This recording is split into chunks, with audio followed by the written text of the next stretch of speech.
सर्दियों का ऐसा मौसम आया जिसमें पल भर में बारिश के साथ साथ ठंड भी लग रही थी। नवरात्रि और दिवाली बीते कुछ ही दिन ही हुए थे कि इस मौसम में बारिश जल्दी देखने को नहीं मिला करता था। लेकिन इस साल कुछ अलग ही लग रहा है। इस साल बारिश भी लेट हुई और नवंबर आ ही चुका है। अभी तक बारिश बंद नहीं हुआ। हवा की सिसकियां और ओले गिर रहे हैं।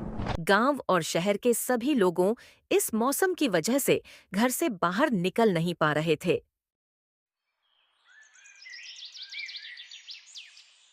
उन्हीं के बीच में गांव का एक व्यक्ति रामू जो इस ठंड की वजह से जूझ रहा है। गांव के बाहर छोटे से कच्चे घर में रामू अपनी पत्नी साधना और दो बच्चों के साथ ठिठुर रहा था। चारों ओर कोहरा छाया हुआ है। हवा इतनी तेज थी कि टिन की छत खड़खड़ा उठी थी। घर में जलती लकड़ियां बहुत पहले ही बुझ चुकी थीं। रामू के पास इतने पैसे नहीं थे कि कोयला या लकड़ी खरीद सके। दिन भर मेहनत मजदूरी करके जो कुछ कमाया था उससे बस दो रोटियां और थोड़ा सा नमक ही घर आया था। बच्चे ठंड से कांपते हुए मां से लिपटे थे। रामू, तुम इस ठंड से बचने का कोई इंतजाम करो, नहीं तो बच्चे कहीं इस ठंड की वजह से बीमार ना हो जाए। मैं क्या करूं साधना? हमें क्या मालूम था इस बार की ठंड ऐसी होगी। अभी ठंड का मौसम शुरू ही तो हुआ है। पहली ही ठंड ने पूरे गांव वालों को सिखा दिया होगा कि समय किसी के लिए नहीं रुक सकता है। हमें पहले से ही समझ जाना चाहिए था कि मौसम कुछ अलग ही रंग में रंगने वाला है। तुम सही कह रही हो साधना। कई दिनों से हल्की हल्की सर्दियां हो रही थीं। हमने इसे हल्के में ले लिया। अब हम ही पर ही भरी पड़ गया। रामू के पास एक नवजात शिशु है जो 6 माह का है। उसे भी इस ठंड ने जकड़ लिया। उसके स्तन पे एक भी कपड़े नहीं थे, सिवाय एक चादर के। वो भी उसे ठंड से नहीं बचा पा रही थी। वहीं दूसरी ओर गांव के कुछ अमीर और सरपंच मिलकर आंगन में आग की मशाल जलाकर ताप रहे थे। आग की लपटें इतनी थी कि उन सब का शरीर गर्म से जूझ रहा है। शर्मा जी, देखिए तो इस साल तो ठंड तो बहुत पहले ही हो गया है। यहाँ तक कि पास में खड़े लोग नहीं सही से दिख रहे हैं। हाँ दयानंद, तुम सही बोल रहे हो। इस साल की ठंड तो बहुत पहले ही हो गई। सबसे बुरी हालत तो इन गरीब गांव वालों की होती होगी, जो समय रहते वो सब अपने लिए बंदोबस्त नहीं कर सके। दयानंद पांडे थोड़ा अकड़ के साथ तेज आवाज में शर्मा को बोले। अरे छोड़ो उन गरीबों को। उनकी चिंता किसको है? मरे या जिए हमको क्या है, हम तो बस उन सब का हक छीनने के लिए सरपंच की कुर्सी पर बैठे हैं। ऐसे ही नहीं हमने अभी तक इतने जल्दी आलीशान महल बनवाया है। तभी तो हम सोचे, तुम्हें 3 ही साल हुए हैं सरपंच बने, ये सब धन कहाँ से आया? तुम तो इन गांव वालों का हक छीन रहे हो। तुम्हें तो सोचना चाहिए कि वो सब नहीं रहेंगे तो तुम्हारा क्या होगा। इन गरीबों से तो हमारा जीवन चलता है। तुम्हें इतनी चिंता क्यों हो रही है इन गरीबों से? क्योंकि हम भी इन गरीबों की तरह जीवन व्यतीत किया हूँ। हमें भी मालूम है गरीबी क्या चीज होती है। कई दिनों तक हम भूखे ही सोए हैं। ये दोनों आपस में बहस करते करते सुबह हो गई।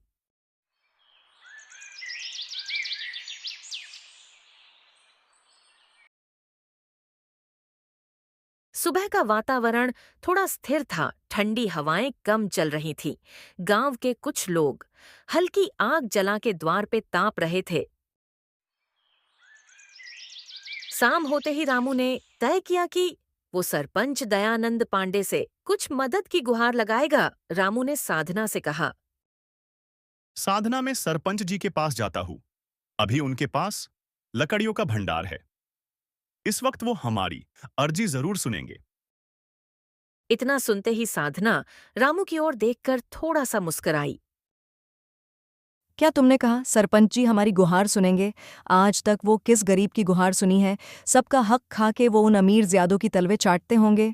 नहीं यकीन है तो आप उस धनीराम जी के हवेली के पास जाओ, वो भी वहीं मिलेंगे।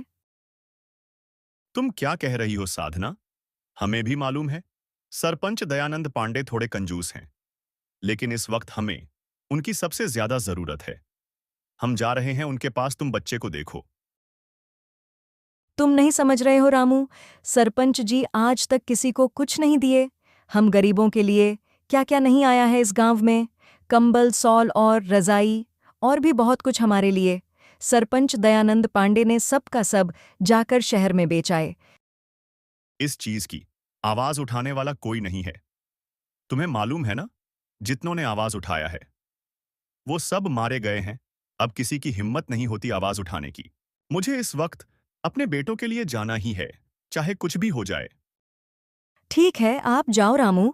अगर सरपंच जी आपकी बात मान गए तो ठीक है, बच्चों को कुछ राहत मिल जाएगी। मैं तब तक इन्हें किसी तरह ठंड से बचने का कोई न कोई इंतजाम करती हूँ। रामू ने जो फटा हुआ बंदी पहना हुआ था, वही पहने ही कड़कड़ाती ठंड में बाहर निकल पड़ा। बाहर निकलते ही ठंड बढ़ गई। हवा में इतनी नमी थी कि सांस लेते ही उसके होंठ सुन्न पड़ गए। रास्ते भर गांव के सूने गलियों में सिर्फ हवा की सिसकियां सुनाई दे रही थीं। सभी के सभी अपने घरों में कंबल रजाई ओढ़े हुए पड़े थे। थोड़ी दूर चलते ही रामू ने देखा, सरपंच दयानंद पांडे का बड़ा घर दूर से ही चमक रहा था। अंगीठियों की गर्म रोशनी दीवारों से टकराकर हवा में मिल रही थी। गांव के कुछ लोग वहां हंसी मजाक कर रहे थे, मानो बाहर की ठंड का उन पर कोई असर ही न हो। रामू धीरे धीरे आगे बढ़ा और कांपती आवाज में बोला, नमस्ते सरपंच जी, जरा 2 मिनट का काम था। कौन है? अरे रामू, इस ठंड में बाहर क्यों घूम रहा है तू? सरपंच जी, घर में लकड़ियां खत्म हो गई हैं। बच्चे ठंड से कांप रहे हैं। बस थोड़ा सा कोयला या सूखी लकड़ी मिल जाए तो बस रात निकल जाए। थोड़ा मुस्कुराते हुए बाकी लोगों की तरफ देखकर, अरे रामू, अब हर घर को लकड़ी बांटेंगे क्या? देखो, तू मेहनती आदमी है। कल सुबह आ जाना। काम रहेगा खेतों में। मजदूरी के साथ लकड़ी भी मिल जाएगी। लेकिन सरपंच जी, रात कैसे कटेगी? बच्चे छोटे हैं। सरपंच का चेहरा ठंडेपन से कठोर हो गया। देखो रामू, अभी हमारे पास इतना फालतू के काम करने का मन नहीं है। तेरे बच्चे हैं, मेरे नहीं। तू इस गांव का वो गरीब किसान है। तुझे देखकर भी जरा तरस नहीं आता। हमने बोल दिया तुझे, अभी सबका इंतजाम करने का वक्त नहीं है। तू खुद ही समझदार आदमी है। किसी पड़ोसी से कह दे, सुबह सब ठीक हो जाएगा। सरपंच जी, आप नहीं समझ रहे हैं। मेरे बच्चे अभी काफी छोटे हैं। मैं आपसे हाथ जोड़कर विनती करता हूं, अभी के लिए कुछ तो दे दो। लगता है तू ऐसे नहीं मानेगा। तुझे तो घसीट के बाहर की ओर फेंकवाना ही पड़ेगा। तभी सरपंच दयानंद पांडे ने अपने दोनों पहलवानों से कहा। इसे बाहर निकाल के फेंको। सरपंच के नौकरों ने रामू को घसीट के फेंक दिया। रामू ने गहरी सांस ली। उसकी आंखों में उम्मीद थी, पल भर में बुझी गई। फिर उसने सिर झुकाया और धीरे धीरे लौट चला। गांव के रास्ते पर लौटते हुए उसे लगा जैसे ठंडी हवा अब और भी बेरहम हो गई हो। ठंड से ठिठुरता हुआ रामू घर पहुंचते ही दरवाजा खटखटाया। साधना ने दरवाजा खोली। क्या हुआ रामू, सरपंच जी ने लकड़ी दी?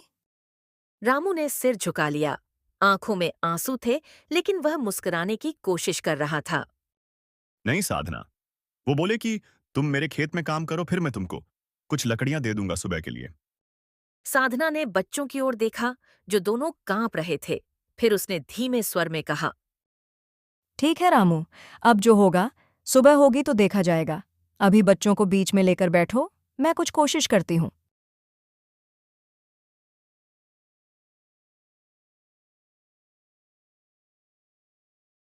साधना ने घर के बाहर जाकर कुछ सूखी घास इकट्ठा की और उन सबको घर में लाकर और कुछ फटे हुए पुराने कपड़ों और सूखी घास का छोटा सा गट्ठर बनाया और एक टूटे हुए बर्तन में रखकर चूल्हे पे आग जलाने की कोशिश की।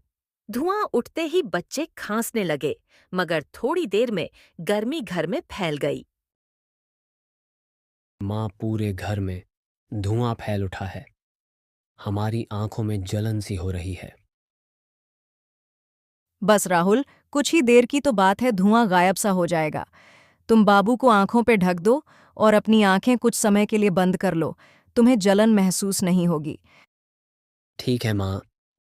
राहुल ने आंखें बंद कर लीं। रामू ने नवजात शिशु को एक जगह पे सुलाया। कुछ ही समय में पूरा घर गरम सा हो गया। सबको राहत की सांस मिली। रामू ने बाहर देखा। आसमान में बादल अब भी घने थे, पर दूर कहीं एक हल्की रोशनी थी, शायद सुबह होने का संकेत। रात और गहरी हो चुकी थी। हवा की सिसकियां अब हूक बनकर घर की दीवारों से टकरा रही थीं। कोहरे ने मानो पूरे गांव को एक चादर में ढक लिया था। ऐसी चादर जिसमें न गर्मी थी न उम्मीद। रामू बच्चों को चादर से बार बार ढक रहा था, कहीं उन्हें ठंड न लगे। साधना की गोद में उसका छोटा सा बेटा सोया हुआ था। अभी वो 6 माह का था। साधना की आंखों में थकान थी, पर उसके हाथ अब भी आग को जिंदा रखने की कोशिश कर रही थी। लकड़ियां कब की राख बन चुकी थीं और धुएं में बच्चों की खांसी की आवाज गूंज रही थी। रामू ने साधना की ओर देखा। उसके फटे आंचल से निकलती ठंडी सांसों में भी ममता जल रही थी। अगर सुबह तक ये गर्म धुआं नहीं रहा तो शायद। रामू के गले से आवाज अटक गई। आगे के शब्दों ने जैसे बोलने से इनकार कर दिया। साधना ने हल्के से रामू का हाथ थामा। रामू, भगवान सब देख रहा है। शायद शायद वो हमारी सुन ले। बाहर आसमान में बादल गड़गड़ा उठे और बिजली की एक लकीर अंधेरे को चीर गई। बारिश फिर शुरू हो चुकी थी, बूंदें नहीं, जैसे सुइयां गिर रही हों धरती पर। रामू ने राहुल को कसकर अपनी ओर किया। उनकी छोटी हथेलियां ठंडी थीं, जैसे बर्फ की सिली हो, पर उनकी सांसें अब भी चल रही थीं। यही उम्मीद थी, यही जीने की वजह।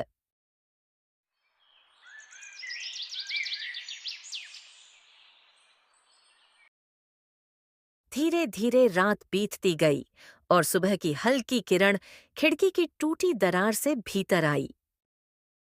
गांव के कुछ लोग चौपाल पे बैठकर सूरज की रोशनी का आनंद ले रहे थे। कई दिनों के बाद उन सबको देखने को मिला। सब आपस में बात कर रहे थे कि अरे करण भाई, हम लोगों का ऐसा हुआ है इस ठंड में तो सोचो रामू का क्या हुआ होगा। तुम सही कह रहे हो भाई। उसके पास तो अभी एक नवजात शिशु है। कहीं उसे कुछ हो गया तो रामू तो जीते जी मर ही जाएगा। तभी वहीं से रामू गुजर रहा था, सरपंच जी के घर जाने के लिए। अरे रामू भाई, कहाँ चले इतनी तेजी से, वो भी इतनी सुबह सुबह।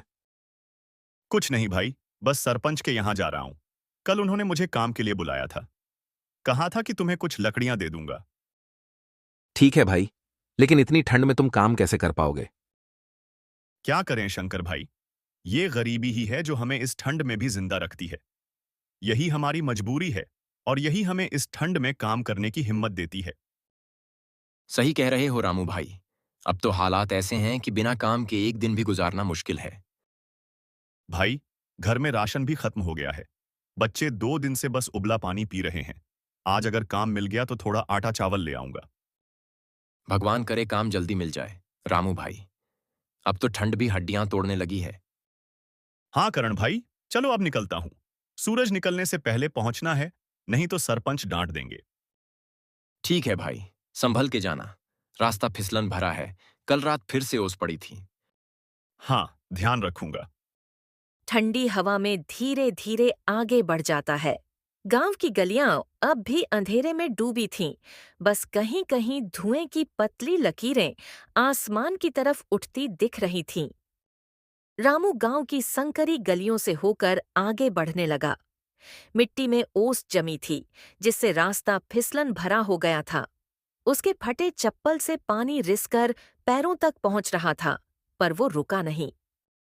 थोड़ी दूर चलने पर उसे सरपंच दयानंद पांडे का बड़ा घर दूर से ही चमकता नजर आया।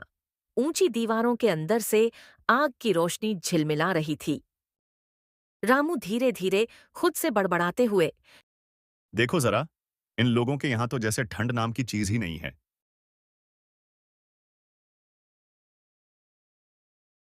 वो दरवाजे तक पहुंचा, झिझकते हुए अंदर झांका। आंगन में कुछ आदमी अंगीठी के पास बैठे हंसी मजाक कर रहे थे। सरपंच आराम से कुर्सी पर बैठे आग के मजे ले रहे थे। रामू ने कांपते हाथों से सलाम किया। नमस्ते सरपंच जी, आपने बुलाया था काम के लिए? सरपंच ने ऊपर देखा, फिर तिरछी नजर से मुस्कुराए। हाँ रे रामू, बुलाया था। तू आया भी बड़ा जल्दी। चल पहले हाथ मुंह धो ले, फिर बात करते हैं। रामू ने सिर हिलाया और झिझकते हुए पानी की बाल्टी के पास गया। ठंडे पानी की पहली छींटे से ही उसके हाथ सुन्न पड़ गए, लेकिन उसने कुछ नहीं कहा। थोड़ी देर बाद सरपंच ने आवाज लगाई। अरे रामू सुन, तेरे लिए कुछ खास काम है आज, पर थोड़ा अलग तरह का काम है। रामू ने चौंक कर पूछा। कैसा काम सरपंच जी? तुम इतना मत सोचो रामू, तुमको सिर्फ मेरा एक छोटा सा काम करना है, वो भी नदी किनारे जो खेत है हमारा। मालिक उधर उधर तो इतनी ठंड होगी कि मैं उससे सहन नहीं कर सकता। तुम्हें वही काम करना है इस वक्त, नहीं तो तुम जा सकते हो। सरपंच दयानंद पांडे रामू की इस हालात पर जरा सा भी तरस नहीं खा रहा था, क्योंकि उससे भी मालूम है रामू को इस वक्त लकड़ियां और राशन की सख्त जरूरत है। रामू भी बिना सोचे समझे हाँ बोल देता है। ठीक है सरपंच जी। रामू चुपचाप खेतों की ओर निकल पड़ता है। रास्ते में हर जगह उसे ओस के अलावा कुछ और नहीं दिखाई दे रहा था। कुछ ही समय में रामू नदी किनारे खेत की ओर पहुंच गया। अपना काम करने लग गया, एक तरीके से खोदने लगा। ठंड इतनी लग रही थी कि रामू को काम करने में दिक्कत हो रही थी। काफी देर तक खेतों में था, लेकिन रामू से एक कोना भी नहीं हुआ। वो हार मानकर सरपंच के पास जाने लगा। कुछ समय में पहुंच सारी बात बताई। सरपंच जी, हमसे वो काम नहीं होगा, कुछ और हो तो बताओ हमें। इतना सुनते ही सरपंच दयानंद पांडे रामू पर भड़क गए। तुमसे एक काम नहीं हो सकता तो, और तुम्हें लगता है और भी कोई काम देंगे। तुम अभी के अभी यहां से चले जाओ। मालिक, हमें कुछ लकड़ियां ही दे दो, हमें इस वक्त सबसे ज्यादा जरूरत है। मेरे पास एक 6 माह का बालक है, उससे इन लकड़ियों की सख्त जरूरत है। चले जा यहां से, तुझे कुछ नहीं मिलेगा, एक भी लकड़ियां नहीं। सरपंच रामू की बात नहीं मानते। रामू निराश होकर घर की ओर चल पड़ा। रामू घर पहुंचकर साधना को बताया सारी बात। साधना, सरपंच ने हमें लकड़ियां नहीं दी, उन्होंने हमें ऐसा काम दिया कि हम उनमें असफल हो गए। जाने दो रामू, जो हमारे किस्मत में होगा वो होकर ही रहेगा। रामू और साधना दोनों कुछ घास और लकड़ी की कंडी के सहारे उन्होंने पूरी रात गुजारी। साधना के गोद में उसका छोटा बेटा पड़ा हुआ था। उधर सरपंच दयानंद पांडे को थोड़ा सा दुख हुआ कि मैंने आज कुछ तो गलत किया हो। 20 साल पहले ही सरपंच दयानंद पांडे का 1 वर्ष का बेटा इसी मौसम में मृत्यु हुई थी। मैं कल जाकर उससे माफी भी मांग लूंगा और कुछ लकड़ियां भी दे दूंगा, ताकि उसकी मदद हो सके।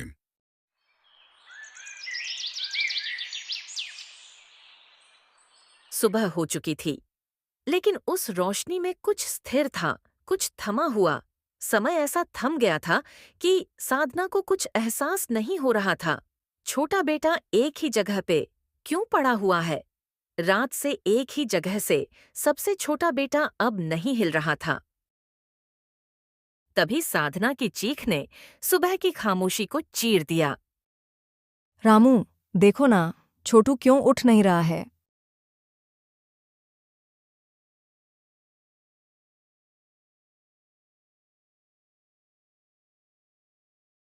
क्या हुआ साधना, तुम ऐसा क्यों चिल्लाई हो? छोटू को क्या हुआ है, तुम देखो ना।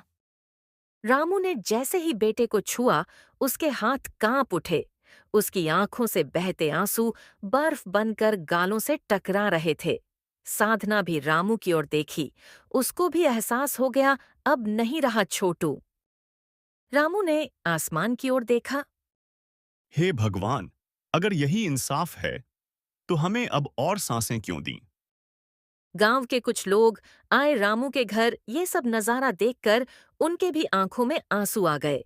देखते देखते पूरे गांव में खबर फैलते देर न लगी। सुबह जब सरपंच दयानंद पांडे लकड़ी लेकर पहुंचे तो रामू के घर से उठते धुएं में सिर्फ राख थी, आग की नहीं, किसी बाप की उम्मीदों की। देख लो सरपंच दयानंद पांडे, तुम्हारी वजह से जो आज हमारे घर में मातम सा छा गया, वो देखो तुम्हारी गलती की सजा। सरपंच दयानंद पांडे छोटू की ओर देखा, उसे देखते रह गया। छोटू एकदम मूर्छित सा हो गया। मुझे माफ कर दो रामू, हमें नहीं मालूम था कि तुम्हारे घर की हालत सच में इतना खराब है। इतना कहकर दयानंद पांडे सिर झुका दिए। साधना चुप थी, उसकी आंखें सूनी। रामू जमीन पर बैठा था, बच्चे की ठंडी देह को सीने से लगाकर, जैसे आखिरी बार गर्मी देने की कोशिश कर रहा हो।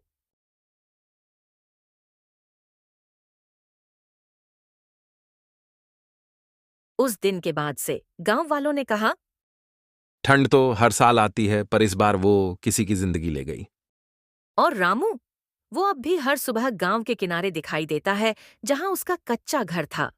कहते हैं वह अब आग नहीं जलाता, क्योंकि एक बार जो बुझ जाती है वो दोबारा कभी रोशनी नहीं देती। ठंड का कहर सिर्फ मौसम नहीं था, वो इंसानियत की ठंडक की कहानी थी।